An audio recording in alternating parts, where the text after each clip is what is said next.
Thank you and welcome to the show this morning. The topic this morning is suicide among African Americans.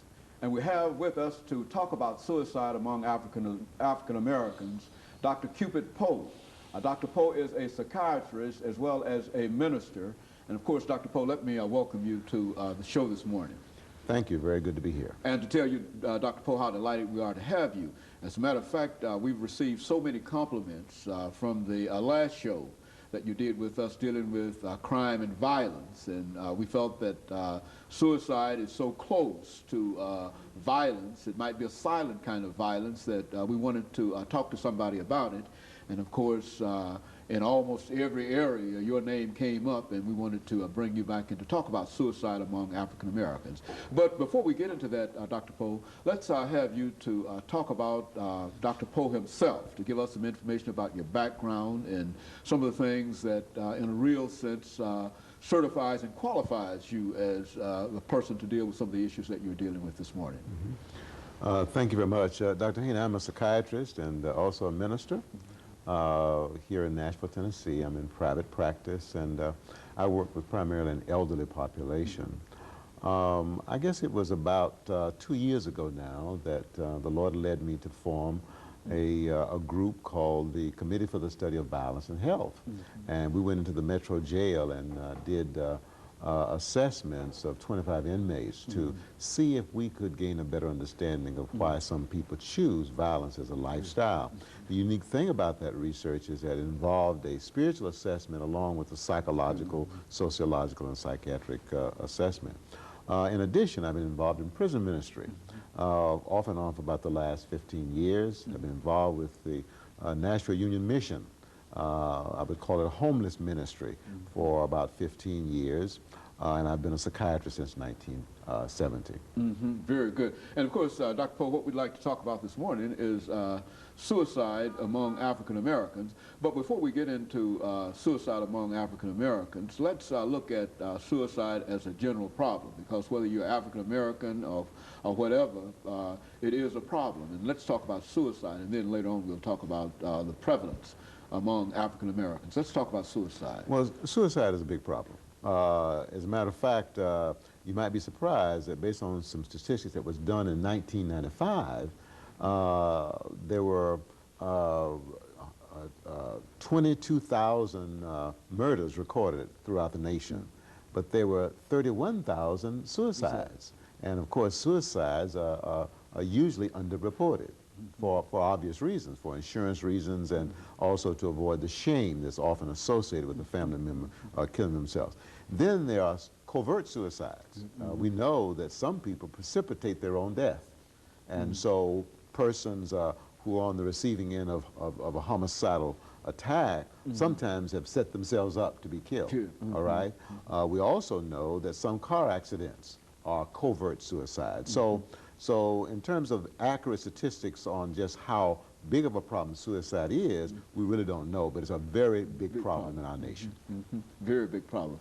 And of course, when we look at suicide among the national population, what are some of the things that you can say about that as an issue? Well, according to the National Center for Healthcare Statistics of the Department of Health and Human Services, about approximately 31,000 persons in the U.S. commit suicide every year. 31,000. Now, based on data that was obtained in 1997, 27,000 of those were Caucasians. About 3,000 of those were non-white. Of the 27,000 that were Caucasian, 22,000 were male Caucasian, and about 5,700 were female Caucasian. 1,748 were Afro-American males, and about 339 were Afro-American females. So the prevalence of suicide is very high among the Caucasian population and very high among the Caucasian male population. Yes. Now, considerably low among Afro-Americans, but we are catching up. We are catching up. As a matter of fact, the incidence or the prevalence of the suicide rate among Afro-Americans has doubled, particularly in the 15 to 19-year old age group in the last 20 years. And of course, Dr. Poe, I know that there are the warning signs and all of those other things that you know about it, but it is still a very intriguing question to me as to why people engage. I mean, what are some of the causes of these suicides? I think you've indicated that some are covert and some are, but now what would you say as a psychiatrist that would generally motivate an individual to take his own life, whether it's outright or whether it's in a covert fashion?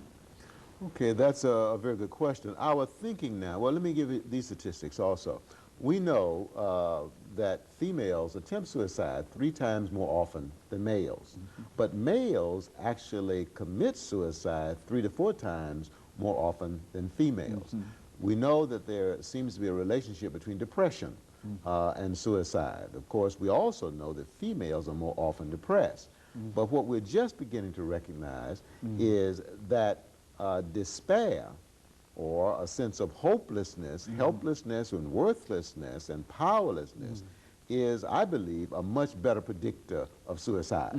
And therefore, males, we are more prone to despair. Okay, less prone to depression, but more prone to despair and paranoia. And therefore, we're more prone to actually complete a suicide, whereas females are more prone to attempt. We're more prone to actually complete a suicide. As a psychiatrist, when you say that a person is more prone to despair rather than to depression, how would you define within a psychological point, from a psychological point of view, what is really meant by despair? Right. Well, I think despair is a condition of the body, mind, and spirit. I think it primarily is a byproduct of self-centered behavior. It's a byproduct of me mistreating other people. It's a byproduct of me rejecting the authority of God in my life.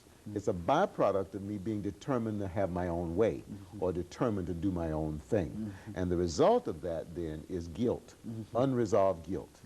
Okay? The unresolved guilt, as long as it remains unresolved, will eventually become despair.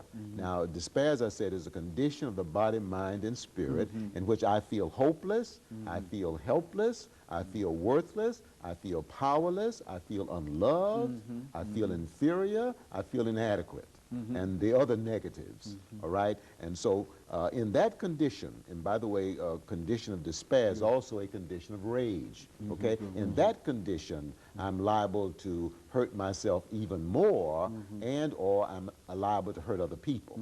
For example, people who are in a condition of despair, they often will manifest being suicidal. But if a person's in a condition of despair, they are as potentially homicidal and suicidal as they are potentially suicidal. And so not only is that individual a threat to himself, but he's also a threat to a general society. That's correct. That's correct. And so there's a cycle that you're talking about here that are practically all negatives.